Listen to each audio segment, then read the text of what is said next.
Okay, students. So now the final part of the day. This was the shortcut for energies. Once again, rapid fire. You are going to tell me angles first. 60, 90. Now you are going to tell me the locations.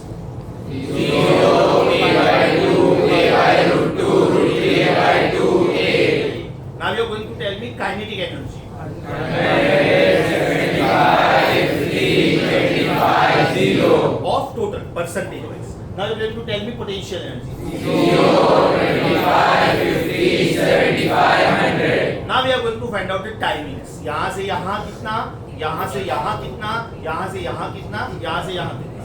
Right? That means I want 4 locations. This is 0. This is a by 2.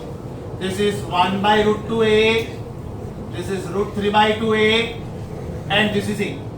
So likewise, this is minus a by 2. This is minus a by √2. This is minus √3 by 2a. And this is minus a.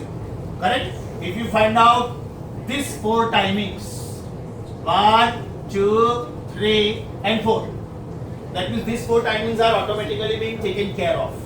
This time is going to be t by 12. This time is going to be t by 8. This time is going to be t by 6. And this time is going to be t by 4. Now let us see how. कोई भी एक solve किया ना तो बाकी सब अपने आप मिलेगा. The particle is in motion this way.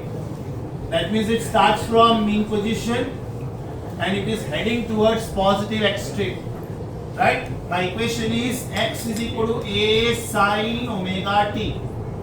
मैं पहले ये वाला ढूंढता हूँ कि कैसे आया t by 12. So x is a by 2. That is the location you want to reach. Is a sin omega t. A is gone. So omega t is sin inverse of half. So omega is 2 pi by bada t. Chota t. Sin inverse of half is 30 degree. Pi by 6 radian. Pi by. Time is t by 12. ये आपका पहला time आया. दूसरा time a by √2. 1 by √2. Pi by 4. t by 8. ये वाला time आया. तीसरा वाला time √3 by 2a. √3 by 2. √3 by 2. This will be pi by 3. And this will be t by 6. And finally you are reaching extreme. A is a sin omega t. Sin inverse of 1. 90 degree. Right? t by 4. चारों time आ गया. अब वो लोग question कैसे पूछते हैं? Apply common sense. अगर ये टाइम t by 12 है तो ये टाइम भी t by 12 ही हुआ. Am I right? अगर ये टाइम t by 8 है तो ये टाइम भी t by 8 ही हुआ. Right? ये टाइम t by 6 है तो ये टाइम भी t by 6 हुआ. करेक्ट? और ये टाइम t by 4 है तो ये टाइम भी t by 4 हुआ. Now apply common sense. अगर मैं यहां से यहां गया तो t by 12 लगा, तो क्या मैं यहां से यहां जाऊंगा तो भी t by 12 लगेगा? No. Reason speed is not same.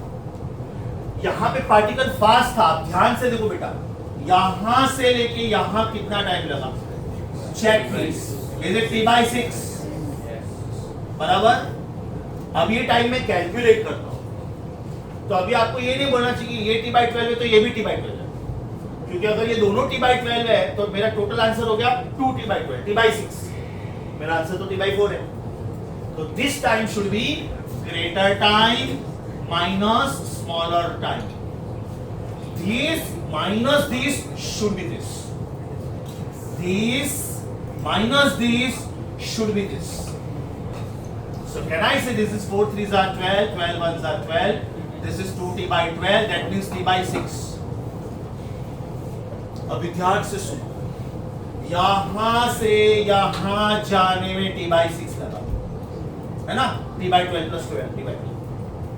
मतलब ये हुआ a distance a by 2 plus a by 2. लेकिन ये तो आधा ही डिस्टेंस है, फिर भी उसको t/6 लगा। Why? Because यहाँ की पार्टिकल फास्ट था, t/6 में इसने डबल डिस्टेंस कवर कर लिया, राइट? इधर सेम t/6 में इसने सिर्फ एम्पलीट्यूड हाफ कवर किया। This a/2 plus this a/2 is a, this is a/2 only, दोनों को टाइम t/6 लगा। Are you getting my point? Speed is not same, therefore though distance covered is, though time taken is same, distance covered is not same। यहाँ पे t/6 में amplitude cover हो गया, जबकि यहाँ पे t/6 में सिर्फ आधा एम्पलीट्यूड कवर हो गया। अभी लास्ट पार्ट क्या ध्यान रखने का, if they ask you either sides of 0,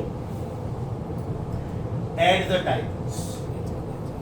मुझे -a/2 to +a/2 कितना टाइम लगा, t/12 plus t/2, right? But if I ask you what is the time taken by the particle to go from a/2 to a/√2, it will be t/8 minus t/12।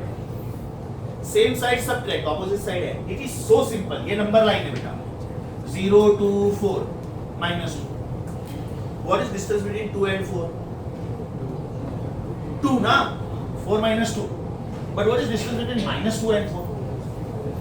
6। Same side subtract, opposite side add। बेटा ये distance कितना है, 2, लेकिन ये distance कितना है, 6। समझा? Rapid fire round, time t/4, t/6, t/8, t/12, t/4, t/6, t/8, t/12। खाली बेटा फिंगर्स से करोगे ना, आपके सारे kinetic energy, potential energy, total energy और टाइमिंग रिलेटेड क्वेश्चंस हो जाएंगे। अभी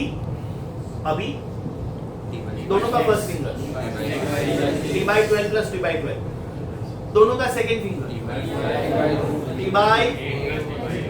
that is t/4। Are you getting my point? दोनों का last finger half t, because आधा ऑसिलेशन। समझा? ओपन करो बुक, ओपन करो page 7, handwritten page is page 7। सब कुछ साथ में दिया, देखो बेटा नीचे क्या लिखा है, ऊपर मैंने टाइमिंग्स दिया, ऊपर पेज 7 के एकदम टॉप पे टाइमिंग्स कैलकुलेट करके दिया, और नीचे कंबाइंड शॉर्टकट दिया जिसमें काइनेटिक एनर्जी आ गया, पोटेंशियल एनर्जी आ गया, लोकेशन आ गया और टाइमिंग्स आ गया। नीचे सिर्फ एक कमेंट लिखो, एकदम नीचे बॉटम पे कमेंट लिखो,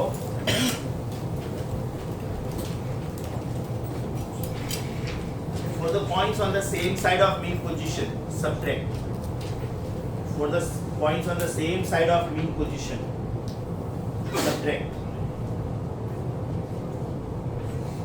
and for the points on either sides of mean position, and for the points on either sides of mean position, and for the points on either sides of mean position add।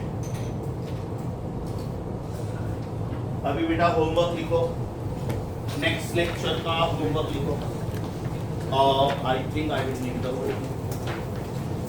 Wait, मैंने अगर किधर भेजा है, हाँ इसी में wish